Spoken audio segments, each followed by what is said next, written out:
அனைவருக்கும் வணக்கம்.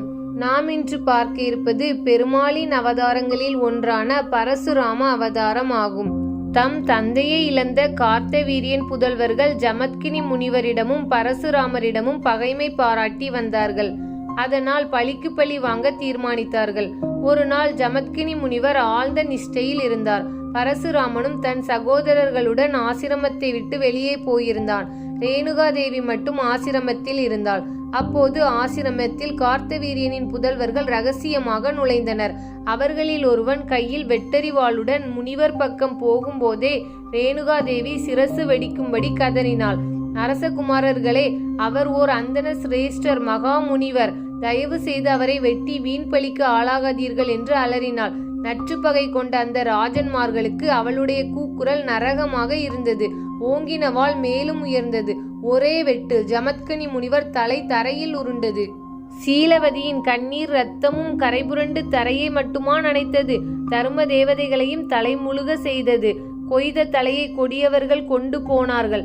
அவளுடைய அலறலை கேட்டு பரசுராமர் ஓடோடி வந்தார். நடந்ததை அறிந்தார். அவரது நாடி நரம்புகள் துடித்தன. அப்பொழுதே இந்த கொடிய சத்திரிய பூண்டை அடியோடு அழிப்பேன் என்ற சபதத்தை எடுத்தார். பரசுராமர் மாகிஷ்மதி நகருக்கு விரைந்தார். அரசகுமாரர்களின் தலைகளை அறுத்து மலைகளாக குவித்தார். இரத்த ஆறு ஓடியது. குருஷேத்திரத்தில் இருந்த குளங்களில் தண்ணீருக்கு பதிலாக இரத்தம் நிரம்பி வழிந்தது.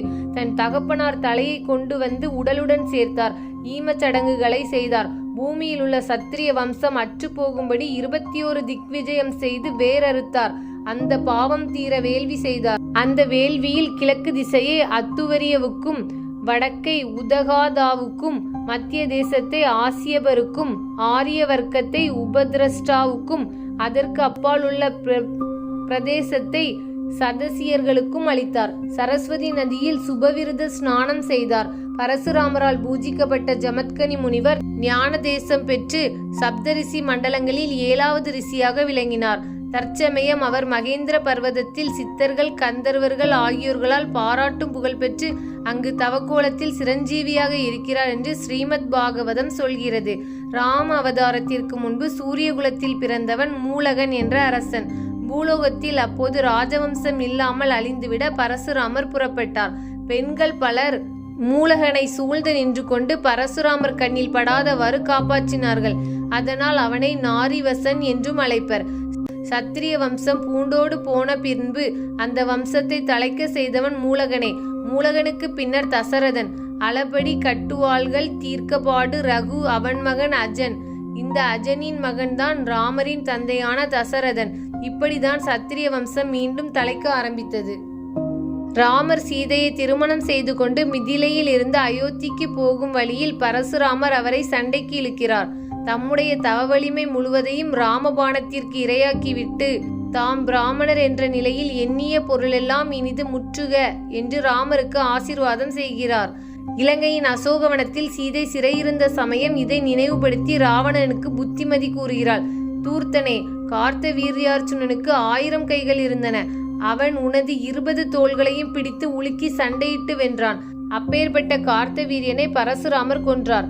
அதே பரசுராமர் என் பர்த்தாவிடம் தோற்று போனார். ஆகையினாலே மகாவீரராகிய என்னுடைய கணவருடைய வீரம், புகழ், பெருமை இவைகளை நீ அறியாமல் என்னிடம் வம்பு செய்யாதே. மீறி நீ செய்தால் அழிந்து விடுவாய். ஜாக்கிரதை என்றாள் சீதாதேவி. காசிராஜாவிற்கு அம்பை, அம்பிகை, அம்பாளி, கை என்று 3 பெண்கள். இவர்களுக்கு சுயம்வரம் செய்து வைக்க காசிராஜன் ஏற்பாடு செய்தார். பீஷ்மர் அந்த மண்டபத்திற்கு வந்தார். இந்த 3 பேர்களையும் கவர்ந்து வந்தார். அவர்களில் அம்பிகை, அம்பாளிகை இருவரையும் தன் தம்பி விசித்திர வீரியனுக்கு திருமணம் செய்து வைத்தார். அம்பையோ பீஷ்மருடைய தம்பியை திருமணம் செய்ய மறுத்துவிட்டாள். தான் சாளுவ மன்னனை விரும்புவதாக கூறினாள். ஆனால் பீஷ்மர் அவளை சாளுவனிடம் அனுப்பினார். ஆனால் அவனோ அவளை ஏற்றுக்கொள்ள தயாராக இல்லை. அவனிடமிருந்து திரும்பிய அம்பை மீண்டும் பீஷ்மரை சந்தித்தாள். சாளுவ மன்னன் என்னை மனம் செய்து கொள்ள மறுக்கிறான். ஆக சுயமரத்தின் போது என்னை கவர்ந்து வந்த நீர்தான் என்னை கல்யாணம் செய்ய வேண்டும் என்று கட்டாயப்படுத்தினாள். பீஷ்மரோ தாம் ஏற்கனவே திருமணம் செய்து கொள்வதில்லை என சபதம் ஏற்றிருப்பதால் தாம் அவளை மனம் செய்து கொள்ள முடியாது என வருத்தம் தெரிவிக்கிறார். பீஷ்மர் தன்னை மணக்க மறுத்ததும் அவருக்கு குருவாகிய பரசுராமரை அம்பை அணுகினாள். தங்கள் சீடர் என்னை சுயம்பர மண்டபத்திலிருந்து தூக்கி வந்து விட்டார். ஆக அவர் என்னை சம்பிரதாயமாக கல்யாணம் செய்வதுதான் சத்திரிய மரபு. தாங்கள் என்னை அவர் மணந்து கொள்ள உதவி செய்ய வேண்டும் என கேட்டுக்கொண்டாள்.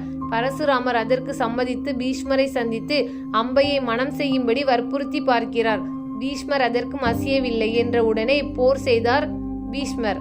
தான் காக்கும் விரதத்தை முன்னிட்டு என் குருவுடன் மோதி செத்தாலும் சாவேனே ஒழிய விரதத்தை மீறி நரகத்திற்கு போவதற்காக உயிருடன் வாழமாட்டேன் என்று பரசுராமருடன் ஆவேசமாய் போர் செய்தார். போரில் பரசுராமர் தோற்றார். பின்பு தவம் செய்ய சென்றார். தினமொரு கதையில் கதை கேட்ட அனைவருக்கும் நன்றி. பரசுராமர் பீஷ்மருக்கும் கர்ணனுக்கும் வில்வித்தை கற்றுக் கொடுத்தார். அதில் கர்ணன் தன்னை ஒரு பிராமணன் என்று அறிமுகப்படுத்தி கொண்டு அவரிடம் வில்வித்தை கற்றான். காரணம், சத்திரியர்களை கண்டாலே அவருக்கு பிடிக்காதே. ஒரு நாள் கர்ணனுடைய தொடையில் தலை வைத்து பரசுராமர் தூங்கிக் கொண்டிருந்தார். அது சமயம் இந்திரன் ஒரு வண்டு உருவம் எடுத்தான். கர்ணனுடைய துடையை துளைத்து கொண்டே சென்றான். கர்ணனுக்கு ஒரே கடுப்பு, வேதனை. அவன் துடையில் இரத்தம் கசிந்து பெருகி கொண்டிருந்தது. கசிந்த இரத்தத்தின் ஈரம் பரசுராமர் கழுத்தில் படவே தூங்கிக் கொண்டிருந்த அவர் எழுந்தார். வண்டுக்கடியை வலித்தாங்க முடியாத சூழ்நிலையிலும் பொறுத்து கொண்டே இருந்த நீ நிச்சயமாக ஒரு பிராமணனாக இருக்க முடியாது. நீ உண்மையில் ஒரு சத்திரியன் தானே, உண்மையை கூறிவிடு என்று அதட்டி கேட்டார் பரசுராமர். கர்ணன் தான் ஒரு சத்திரியன் என்பதை ஒத்துக்கொண்டான். பொய் சொல்லி அவரை ஏமாற்றியதை அவரால் ஜீரணிக்க முடியாமல் அதற்காக ஒரு சாபத்தை அவர் கொடுத்தார். கர்ணா, நீ என்னிடம் பொய் சொல்லி வில்வித்தையை கற்றுக்கொண்டாய். அதனால் நான் கற்றுக் கொடுத்த வில்வித்தை உனக்கு தக்க தருணத்தில் உதவாமல் போக கடவது என்று சபித்தார். அந்த சாபத்தை குருஷேத்திர களத்தில் நினைத்து நினைத்து கர்ணன் வருந்தினான். அந்த சாபத்தால் கற்ற வித்தை கர்ணனுக்கு கை கொடுக்கவில்லை என்பதை சொல்லுக்கு வில்லி உதவாமல் மழுவாளி உரை செய்த சாபத்தை உற உண்ணினான் என்று இயம்புகிறார். தினமொரு கதையில் கதை கேட்ட அனைவருக்கும் நன்றி.